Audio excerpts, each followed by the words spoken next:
दी आशीर्वाद दीजिए। अरे अरे, तू मेरे पैर क्यों छू रही है? और तुझे पता नहीं है क्या, अपने यहाँ लड़कियां पैर नहीं छूती? और एक बात बता, आज तो बड़ी खुश लग रही है, मेरे पैर छू रही है, क्या बात हुई है? दीदी वो क्या है ना, बहुत खुशी की बात है। क्या बात हुई है, जल्दी बता। दीदी खुशी की बात ये है कि मेरा यूपीएससी एग्जाम क्लियर हो गया है और आपकी बहन आईएएस बन चुकी है। अरे वाह, तू आईएएस ऑफिसर बन गई है, ये तो बहुत खुशी की बात है। चल अच्छा है, बहुत मेहनत करती थी तू, तेरी मेहनत आखिरकार रंग ही लाई है, अच्छी बात है। नहीं दीदी, इसमें मेरे अकेले की मेहनत नहीं है। अगर आप मेरा साथ नहीं देती ना तो मैं ये एग्जाम कभी भी क्लियर नहीं कर पाती। अच्छा, बहुत बड़ी हो गई है ना तू, इसलिए ऐसा बोल रही है। ऐसा कुछ भी नहीं है, सारी मेहनत तेरी है। मैंने क्या किया है? कुछ भी नहीं, मेहनत करके पढ़ाई तो तू ही करती थी ना, और आज हासिल भी तूने किया है सब कुछ। और जो मुकाम तूने हासिल किया है ना, अपनी मेहनत से किया है, मेरी वजह से नहीं। नहीं दीदी, ये तो आपका बड़प्पन है जो आप क्रेडिट नहीं लेना चाहती। लेकिन मैं आज जो भी आईएएस बनी हूँ ना, सिर्फ आप ही की वजह से बनी हूँ। आपने दिन रात मेहनत की है, डबल शिफ्ट की है, और आपकी तबीयत भी कई बार खराब थी, लेकिन आपने छुट्टी नहीं ली। आप फिर भी काम पे आती रही ताकि आपके पैसे ना कटें, और जो भी आप पैसे कमाती थी ना, वो मेरी किताबों, मेरे कोचिंग क्लासेस में खर्चा करती थी। मुझे कभी भी किसी चीज़ की कमी महसूस नहीं होने दी। मम्मी पापा का साया तो हमारे ऊपर से बचपन से ही उठ गया था, लेकिन आपने मुझे कभी भी मम्मी पापा की कमी महसूस नहीं होने दी।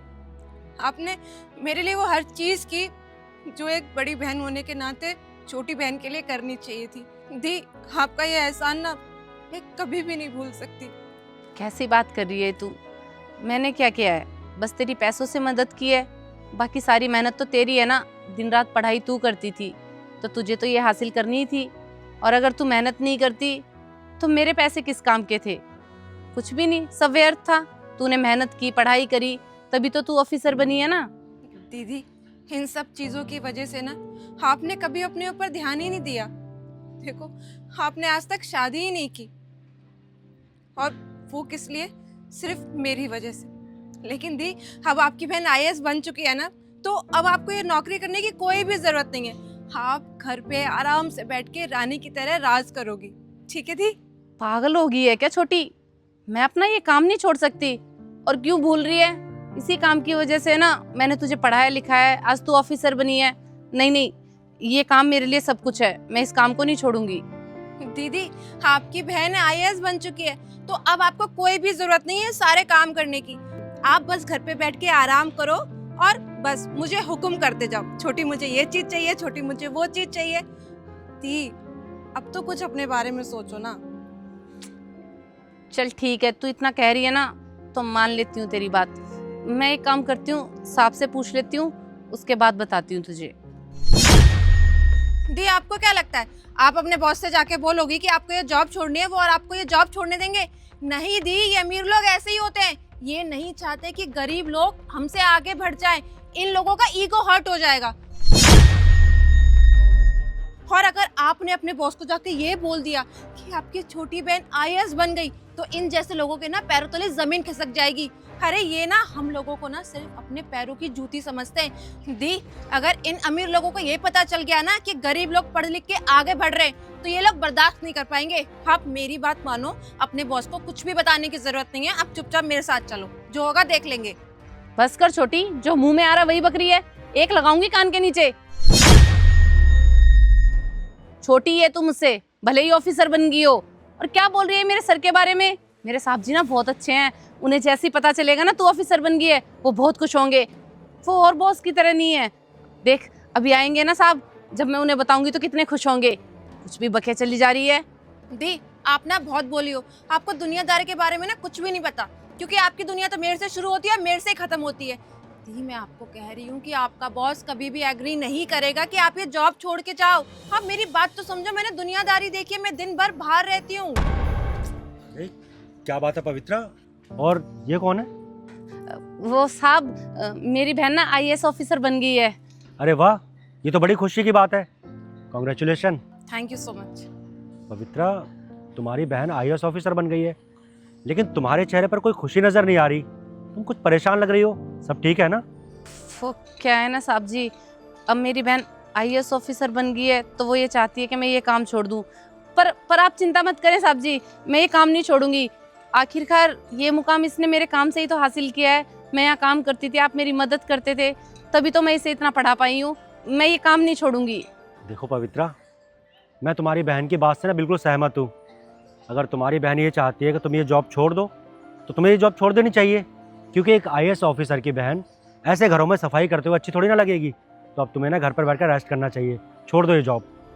नहीं साहब, ये तो आपका बड़प्पन है कि आप मुझे काम छोड़ने के लिए कह रहे हैं, लेकिन मैं अपने वो बुरे दिन नहीं भूल सकती जब आपने मेरा इतना साथ दिया था। जब मुझे पैसों की ज़रूरत होती थी तो आप एडवांस भी दे दिया करते थे, तभी तो मैंने इसकी पढ़ाई कराई है। मैं यहाँ से काम नहीं छोड़ सकती। और साहब, आपने अपनी पूरी जिम्मेदारी निभाई है तो मेरा भी फ़र्ज़ बनता है ना आपके प्रति जिम्मेदारी निभाने का। देखो, ये तो तुम्हारा बड़प्पन है जो तुम हमारी कंपनी के बारे में, हमारे बारे में इतना कुछ सोचती हो। अब तुम्हारी बहन आईएएस ऑफिसर बन गई है तो उसकी भी तो कुछ इच्छाएं होंगी ना, उसके भी कुछ सपने होंगे अपनी बहन के लिए, जैसे तुम्हारे सपने थे कि तुम अपनी बहन को पढ़ा लिखा के आईएएस ऑफिसर बनाओ। और देखो, आज उसने तुम्हारा सपना सच भी किया है, वो पढ़ लिख कर आईएएस ऑफिसर बन गई है। वैसे वो भी चाहती है कि अब उसकी बहन घर पर रह के आराम करे। और मुझे आज भी याद है कि तुम अपनी बहन की पढ़ाई को लेकर कितना परेशान रहती थी, तुम्हारी कितनी तबीयत खराब रहती थी, तब भी तुम यहाँ पर काम करती थी। और हाँ, ओवर टाइम भी करती थी। तुमसे मैंने कई बार कहा था कि छुट्टी कर लो, रेस्ट ले लो, आराम कर लो, पर नहीं, तुम पे तो जिद सवार थी कि तुम्हें काम करना है, पैसे कमाने हैं और अपनी बहन को आईएएस ऑफिसर बनाना है। और एक बात, हाँ, एक दिन तुम्हारा पैर भी टूट गया था ना, तब भी तुम ऑफिस आई थी, तुमने एक भी छुट्टी नहीं ली थी। तो बताओ, जब तुम हमारे कंपनी के लिए इतना कुछ कर सकती हो तो मेरा भी तो फ़र्ज़ बनता है ना। अब देखो, तुम्हें यहाँ काम करने की कोई ज़रूरत नहीं है। अब तुम यहाँ से काम छोड़ोगी और अपनी बहन के साथ घर पर एंजॉय करोगी। और रही बात तुम्हारी सैलरी की, तो उस चीज़ की टेंशन मत लेना। एज अ पेंशन मैं हर महीने तुम्हारी सैलरी तुम्हारे घर भिजवाऊंगा। धन्यवाद साहब, आपने हम गरीबों के बारे में इतना सोचा। और मैंने भी कभी इस कंपनी को किसी गैर की कंपनी समझ के काम नहीं किया, बिल्कुल अपनी समझ के काम किया है। आपका बहुत बहुत धन्यवाद। अच्छा, मुझे ना एक ज़रूरी मीटिंग में जाना है, तो तुम अपनी बहन के साथ एंजॉय करो, ठीक है? अब तो देखा ना तुमने, मेरे साहब कितने अच्छे हैं। उन्होंने 1 मिनट में कह दिया कि ठीक है, तुम काम छोड़ दो। हाँ दी, आप बिल्कुल सही कह रही हो। आपके बॉस तो वाकई में बहुत अच्छे हैं। मुझे लगा कि आपके बॉस बाकी सब बॉस जैसे हैं, लेकिन नहीं, वो सबसे अलग है। मुझे ही गलतफहमी हो गई थी। अच्छा दीदी, ये सब छोड़ो ना, आप सारी बातें यहीं करोगी कि घर भी चलोगी? हाँ हाँ, मिठाई भी तो बंटवानी है सब में। आजा चल।